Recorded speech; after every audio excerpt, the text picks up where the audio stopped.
시간이 지날수록 계속 만나야 하나를 고민하게 되는 사람이 있습니다. 친구니까 거리만 좀 두면 되지 않을까요? 물론 그런 사람도 있지만 아예 빨리 결단을 내려야 할 사람도 있습니다.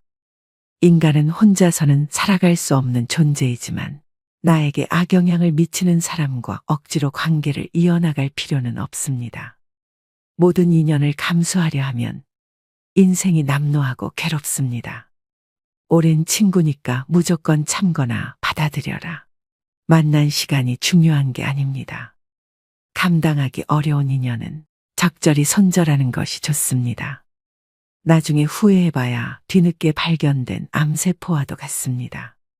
빠르게 잘라내야만 내가 살 수 있습니다. 우리는 인연을 맺음으로써 도움을 받기도 하지만 그에 못지않게 피해도 많이 당하는데 대부분의 피해는 진실 없는 사람에게 진실을 쏟아부은 대가로 받는 벌입니다. 어떤 인연을 만나고 맺느냐에 따라서 내 행복과 불행이 결정됩니다. 여러분 가까이 있는 사람들이 여러분 인생을 만듭니다. 인생을 살아보니 인연은 아름답기도 하고 감사하기도 하고 불편하기도 고통스럽기도 합니다. 나이 들수록 아름답고 감사한 인연들만 안고 가셔야 됩니다. 운명은 타고나는 것이지만 팔자는 만들어가는 것입니다. 맞지 않는 인연의 끈을 놓지 못하고 끝까지 잡고 계시면 자기 팔자 자기가 꼬는 겁니다. 때문에 여러분의 방에 절대 아무나 들여서는 안 됩니다. 오늘 말씀드릴 유형의 사람은 오랜 친구라도 반드시 인연을 끊어야 되는 사람입니다. 그냥 평생 가까이 두지 않는 것이 낫다고까지 말씀드릴 수 있습니다. 영상을 끝까지 시청하셔서 더 이상 인간관계 때문에 나의 귀한 시간과 감정 낭비하지 않으셨으면 합니다. 첫 번째는 얻어먹기만 하는 사람입니다. 살다 보면 남에게 베풀 줄은 전혀 모르고 얻어먹기만 하는 사람들이 있습니다. 이런 사람들은 처음 한두 번은 내가 베풀 수 있어도 계속되면 온갖 정이 떨어지고 결국엔 질려버리고 맙니다. 상대가 좋은 차 탄다고 돈 제일 많이 번다고 이유를 대며 계속 얻어먹습니다. 다른 사람이 잘된 것이 자기 덕분인 양 주인 행세하는 그 거지근성은 어디에서 나온 것인지 참 궁금합니다. 권리도 아닌데 권리인 양 착각하는 사람들은 인격이 미성숙한 사람입니다. 받는 게 당연한 줄로만 알고 나중에 안 주면 오히려 역정을 냅니다. 호의가 계속되면 호구가 된다는 말이 딱 이런 사람들 상대로 맞는 말입니다. 그들을 자세히 살펴보면 평소 자기가 하고 싶은 것들은 모두 누리고 유독 사람을 만날 때만 돈이 없다고 말합니다. 친구의 양보만 원하니 어처구니가 없습니다. 이처럼 당연하게 얻어먹는 사람은 다른 사람이 이룬 성공은 함부로 폄하하면서 자기가 가진 것은 굉장히 귀하게 여기는 이기적인 사람입니다. 이런 친구 중 적지 않은 수는 내가 어려울 때 나 몰라라 할 가능성이 높습니다. 내 어려움을 안타까워하기보다 얻어먹을 대상 하나가 줄었다는 식입니다. 다만 내가 사면 상대도 반드시 사야 한다는 것이 아닙니다.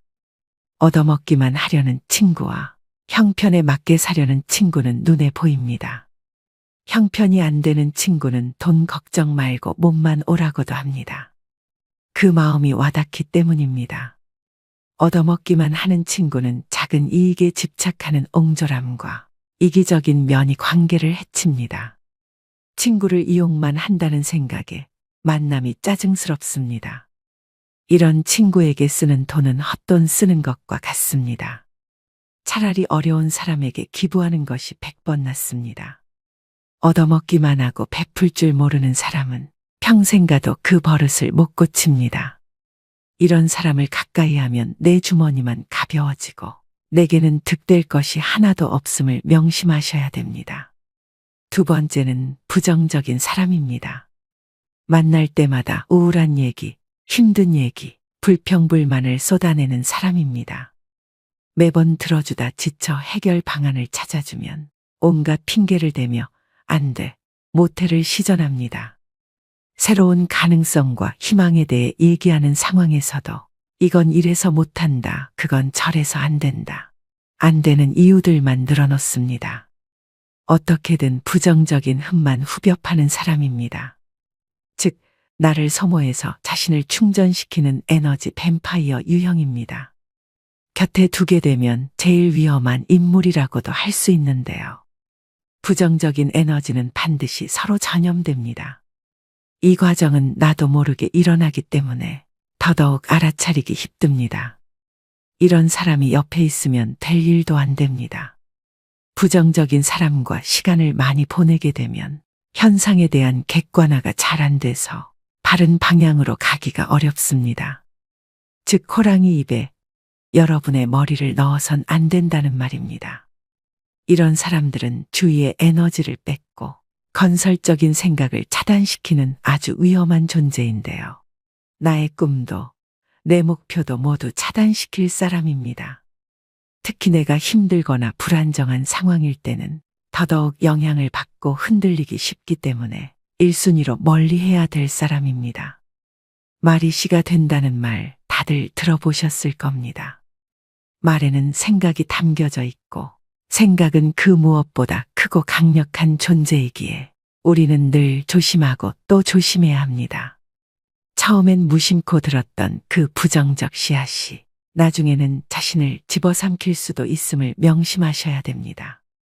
사람을 곁에 두는 것은 정말 신중히 해야 하는 일인데 부정적인 사람을 곁에 둔다는 것은 내가 하는 모든 일이 잘 안 풀리고 나쁜 상황만을 맞이하고 싶다는 이야기와도 같습니다.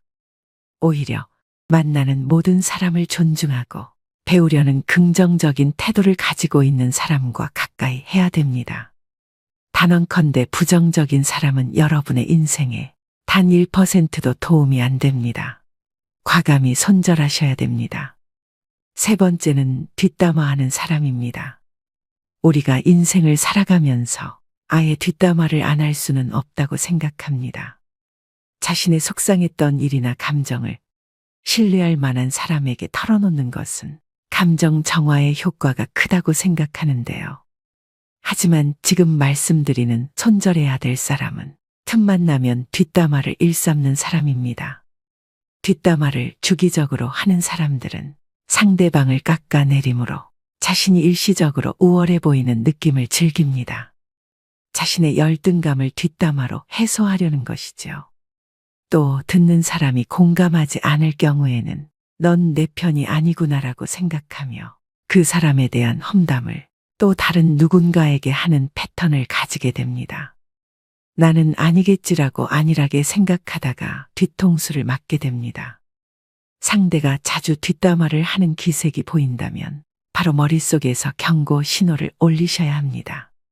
특히 이런 사람들의 가장 큰 문제점은 어디서 전해들은 이야기를 부풀려서 사실인 양 여기저기 퍼나르고 남의 치부나 약점까지도 전혀 경각심 없이 나불거릴 수 있다는 점입니다. 어렵게 꺼낸 내 비밀 이야기도 다른 사람들에게 고스란히 전달될 수 있다는 점을 명심하셔야 됩니다. 뒷담화 잘하는 친구가 있는 모임에 가보면 자신들의 이야기는 없고 남의 이야기로 시작해 남의 이야기로 끝이 납니다. 만남을 마치고 돌아가는 길에는 허무함만 들고 때로는 부정적인 감정에 사로잡히기도 하죠. 이처럼 지나치게 남의 이야기를 입에 올리고 상대방의 단점만을 콕콕 집어내 험담을 일삼는 사람은 내 정신 건강에 해롭습니다. 이런 사람은 타인을 볼 때 애초에 좋은 점보다는 나쁜 점부터 먼저 보는 사람이기 때문에 가까이 둬서 좋을 것이 하등 없다는 이야기입니다. 손절은 빠를수록 좋고 다들 아시겠지만 사람은 절대 바뀌지 않습니다. 관계를 개선하려는 노력 자체가 에너지 낭비입니다. 뒷담화를 일삼는 사람을 손절하는 것은 사람을 잃는 것이 아니라 내면의 평화를 챙기는 일임을 명심하셔야 됩니다. 네 번째는 가스라이팅을 일삼는 사람입니다. 뱀같이 교활하고 가스라이팅하는 사람을 잘못 만나면 인생 완전히 종치고 파탄납니다.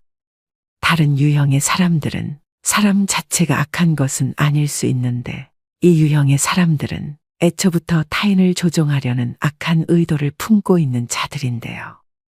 가스라이터는 우리 일상생활에서 흔히 볼 수 있습니다. 너를 제일 잘 아는 사람은 나야.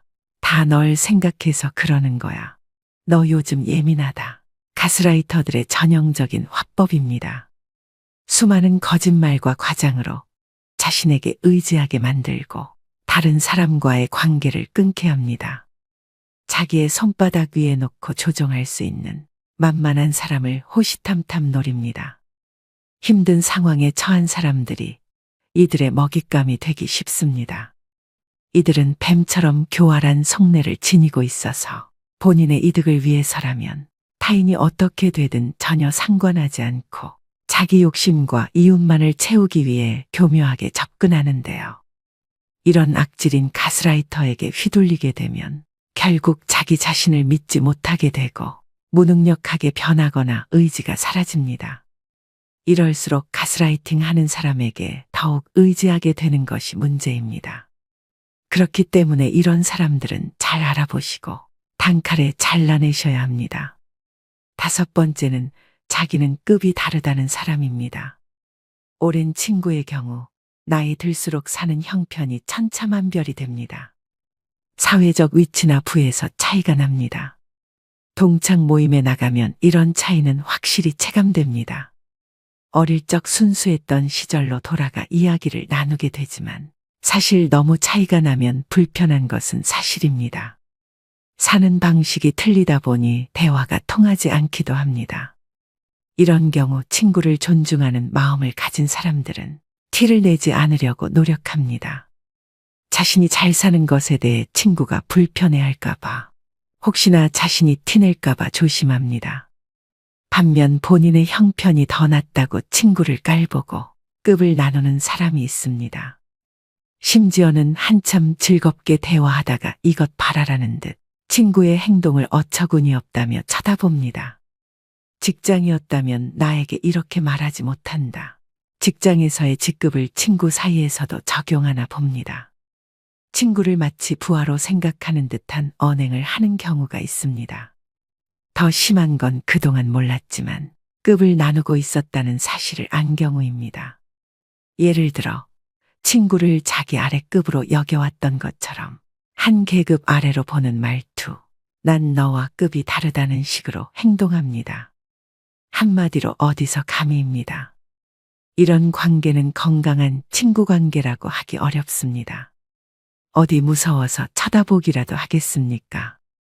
하루빨리 손절이 시급한 사람입니다. 이런 사람은 만날수록 스트레스만 받고 후회만 하게 됩니다. 6번째는 전형적인 내로남불 유형인 사람입니다. 같은 상황 속에서도 나는 되고 너는 안 된다고 하는 사람들이 있습니다. 이런 사람 특징은 자기 자신에게는 한없이 관대하고 남에게는 옹졸해서 엄격한 잣대를 들이밀죠. 진정 성숙하고 그릇이 넓은 사람이라면 이와는 반대로 적용합니다. 자기 자신은 엄격하게 돌아보고 다른 사람은 너그럽게 용서할 줄 알아야 합니다.